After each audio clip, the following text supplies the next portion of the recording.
মৰমৰ অকণিহঁত, মই বৰ্ণালী শইকীয়া বাইদেৱে তোমালোকলৈ লৈ আহিছোঁ ঝংকাৰ পাঠ্যপুথিখনৰ 6 নম্বৰ অধ্যায়ৰ 4 নম্বৰ অংশটি। আহাচোন এই অংশটিত কিনো আছে চাওঁ। প্ৰথমতেই আছে জানো আহা। ইয়াতে কিছুমান যুক্তাক্ষৰ দিয়া আছে। এই যুক্তাক্ষৰসমূহ আমি জানোচোন আহা। প্ৰথমতেই আছে দন্ত্য দ আৰু ম। দন্ত্য দ আৰু মৰ লগ হ'লে মানে তাৰ উচ্চাৰণটো হ'ব দন্ত্য দয় মই ম।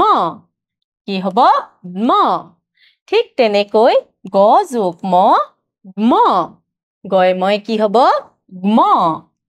ঠিক তেনেকৈ দন্ত্য ত আৰু ম আছে। গতিকে কি হ'ব যুক্তাক্ষৰটো?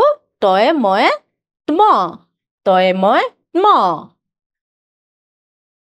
এইবাৰ চাওঁ আহাচোন। ক যোগ ম। কয়ে মই কি হ'ব? ম। ম। উচ্চাৰণটো কেনেকুৱা হ'ব? ম।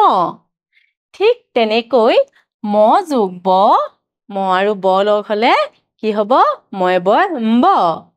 তাৰ উচ্চাৰণটো হ'ব ম্ব। ঠিক তেনেকৈ ম যোগ ভ, ময়ে ভয়েম্ভ। কি হ'ব? म्भ। আমি ইয়াৰ উচ্চাৰণটো কৰিম म्भ। ঠিক তেনেকৈ ম যোগ প, ময়ে পয়ে म्प। কি হ'ব? म्प। ঠিক তেনেকৈ ম যোগ ল, ময়ে লয়ে म्ल। কি হ'ব?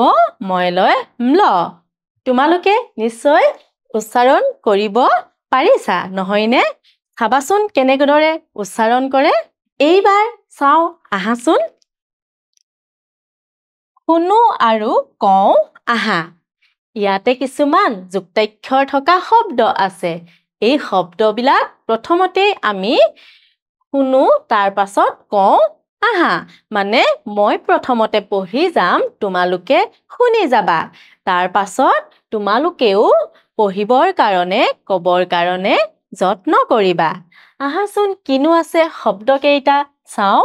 ৰুক্ম, ৰুক্মিণী, যুগ্ম, অযুগ্ম, আত্মা, মহাত্মা, পদ্ম, ছদ্ম। তাৰ পাছত চোৱাচোন চম্পা, চম্পাৱতী, অম্বৰ, নীলাম্বৰ, ৰম্ভা, সম্ভাৰ, অম্ল, অম্লান। তোমালোকে শুনিলা নহয়? এইবাৰ তোমালোকে ক'বৰ কাৰণে, তোমালোকে পঢ়িবৰ বাবে যত্ন কৰিবা। এইবাৰ চাওঁ আহাচোন। কওঁ আৰু লিখোঁ আহা।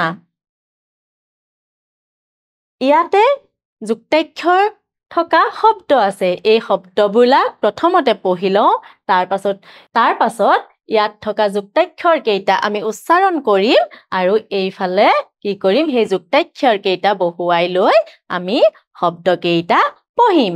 আহাচোন প্ৰথমতে শব্দকেইটা কিনো আছে পঢ়ি চাওঁ। পদ্ম, কুসুম্বৰ, যুগ্ম, সম্ভাৰ, আত্মা, সম্পদ। নহয়নে? আৰু ইয়াত থকা যুক্তাক্ষৰ কেইটা কোনকেইটা? এইকেইটা। আহাচোন আমি উচ্চাৰণ কৰোঁ। ম, म्ब, ग्म, म्भ, म, म्प। নহয়নে? এইবাৰ আমি এই যুক্তাক্ষৰ কেইটা খালী হৈ থকা ঠাইত বহুৱাম, লিখিম, তাৰ পাছত আমি পঢ়িম। প্ৰথমতেই আছে কি? ম। গতিকে তোমালোকে পঢ়ি চোৱাচোন। এইটো কি হৈছে? ছদ্ম, ছদ্ম। ঠিক তেনেকৈ এইটো আছে, ময়ে বয় म्ब। গতিকে আমি ইয়াত লিখি চাওঁ আহাচোন। কি হ'ব?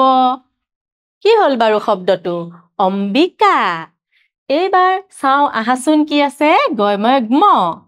গতিকে আমি লিখি চাওঁ আহাচোন। কি হ'ব? বাগ্মিতা বাগ্মিতা এইবাৰ কি আছে বাৰু মই ভম ভ আমি লিখি চাওঁ আহাচোন কি হ'ব মই ভয় ভ ৰম্ভা ৰম্ভা এইবাৰ চাওঁ আহাচোন কি আছে তইমত ম গতিকে আমি লিখি চাওঁ আহা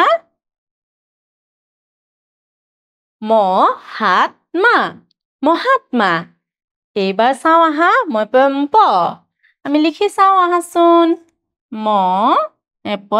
প কি হ'ল শব্দটো ভূমিকম্প তোমালোকেও তোমালোকৰ পাঠ্যপুথিত লিখি লৈ পঢ়িবা এইবাৰ চাওঁ আহা পঢ়ো আহা আহাচোন আমি পঢ়ি চাওঁ কিনো আছে মহাত্মা গান্ধীক বাপুজী বুলিও জনা যায় শংকৰদেৱৰ পিতৃৰ নাম আছিল কুসুম্বৰ ভূঞা তুলসী গুল্মজাতীয় গছ যুগ্ম মানে জোৰ মহাত্মা গান্ধীক কি বুলিও জনা যায় বাপুজী আৰু শংকৰদেৱৰ পিতৃৰ নাম আছিল কুসুম্বৰ ভূঞা আৰু তুলসী কেনেকুৱা জাতীয় গছ গুল্ম জাতীয় গছ আৰু যুগ্ম মানে হ'ল জোৰ এইবাৰ চাওঁ আহাচোন কোৱাচোন তোমালোকে মোক শংকৰদেৱৰ পিতৃৰ নাম কি আছিল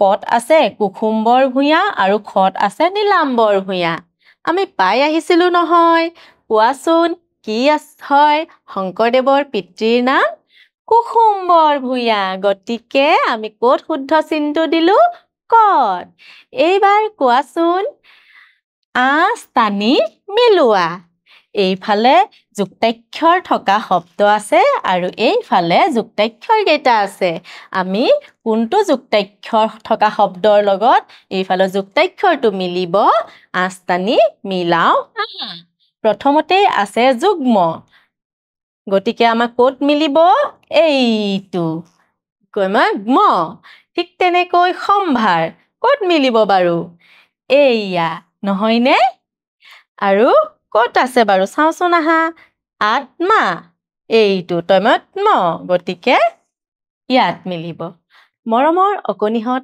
এই অংশটি ইমানতে সামৰিছো পুনৰ এটি নতুন অংশলৈ তোমালোকৰ মাজলৈ আহিম ধন্যবাদ